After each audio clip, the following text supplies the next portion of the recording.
Avant d'aller plus loin, j'aimerais te poser une question simple. Pas une question pour répondre vite, une question pour être honnête avec toi-même. Dans la vidéo de cette semaine, on a parlé d'une erreur silencieuse, une erreur que beaucoup de personnes font sans même s'en rendre compte. Pas parce qu'elles sont paresseuses, pas parce qu'elles manquent de volonté, mais parce que cette erreur est rassurante. Aujourd'hui, je voudrais qu'on parle de toi. Pas de théorie, pas de concept compliqué, de ta situation réelle. Quelle est aujourd'hui la zone de ta vie où tu fais beaucoup d'efforts, mais où les résultats restent presque les mêmes? Le travail, les relations, ta croissance personnelle? N'écris pas encore, observe juste honnêtement. Deuxième question. C'est une question sur l'illusion du mouvement. Pense aux actions que tu entreprends chaque jour, celles qui te donnent l'impression d'avancer, de construire quelque chose, celles qui te rassurent, qui calment cette petite voix intérieure qui te presse d'agir. Maintenant, regarde-les avec une honnêteté totale.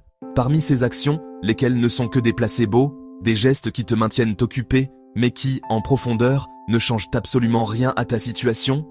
Est-ce que c'est lire un livre de plus sur le leadership, la productivité ou le bien-être? Tu accumules le savoir, tu surlignes des passages, tu te sens plus intelligent, plus préparé. Mais cette connaissance, quand l'as-tu appliquée pour la dernière fois? Quand a-t-elle réellement changé une décision, une conversation, une habitude? Ou reste-t-elle une collection de trophées intellectuels sur une étagère? Est-ce que c'est regarder du contenu? Des heures de vidéos de motivation, de tutoriels, de documentaires inspirants. Tu te sens connecté à une énergie positive. Tu as l'impression d'apprendre les secrets de la réussite. Mais à la fin de la journée, cette inspiration s'évapore et tu te retrouves au même point, avec simplement moins de temps. C'est une consommation passive qui imite le progrès, mais qui n'en est pas. Ou peut-être, est-ce que c'est simplement réfléchir, planifier, analyser, faire des listes de pour et de contre, imaginer tous les scénarios possibles? C'est confortable, la planification. C'est un monde où rien ne peut mal tourner.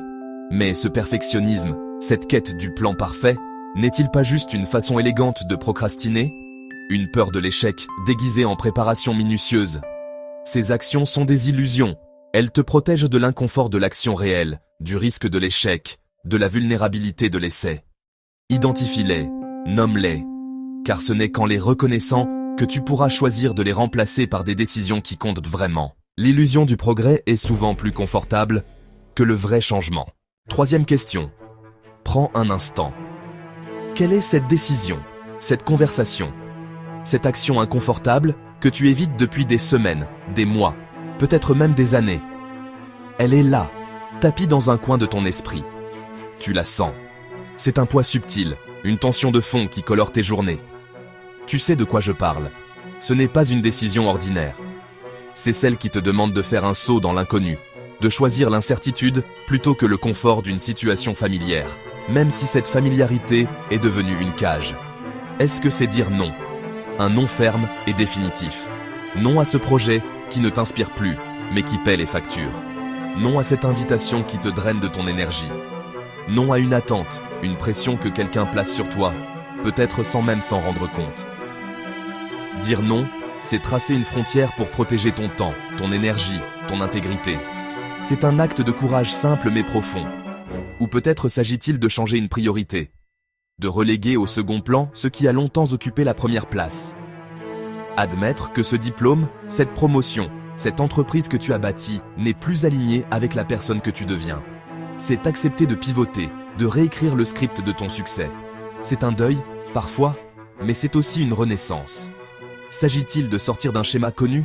Ce rôle que tu joues dans ta famille? Cette dynamique toxique dans une amitié? Cette habitude de procrastiner ou de te saboter juste avant d'atteindre un objectif?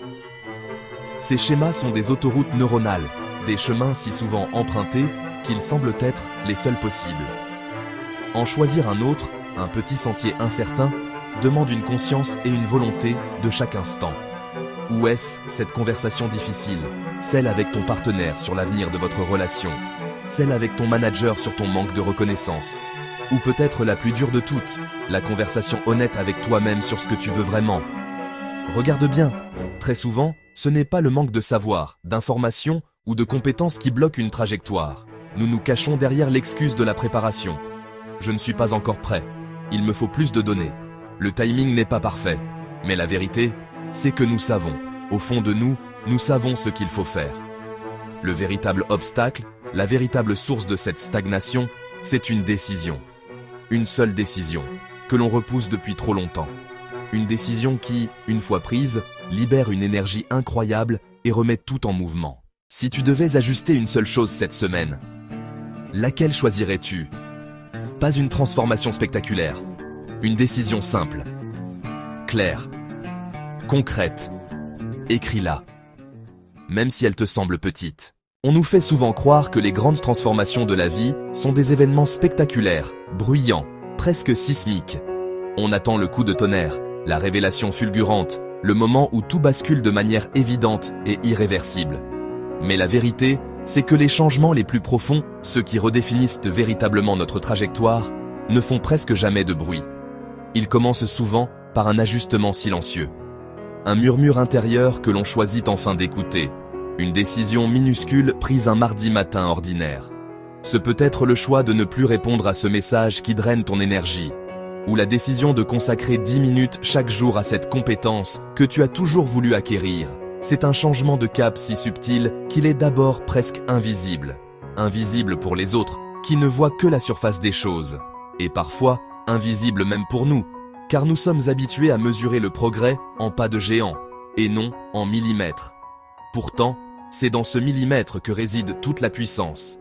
C'est la graine que l'on plante, sans savoir si elle germera. C'est la première fissure dans le barrage de nos vieilles habitudes.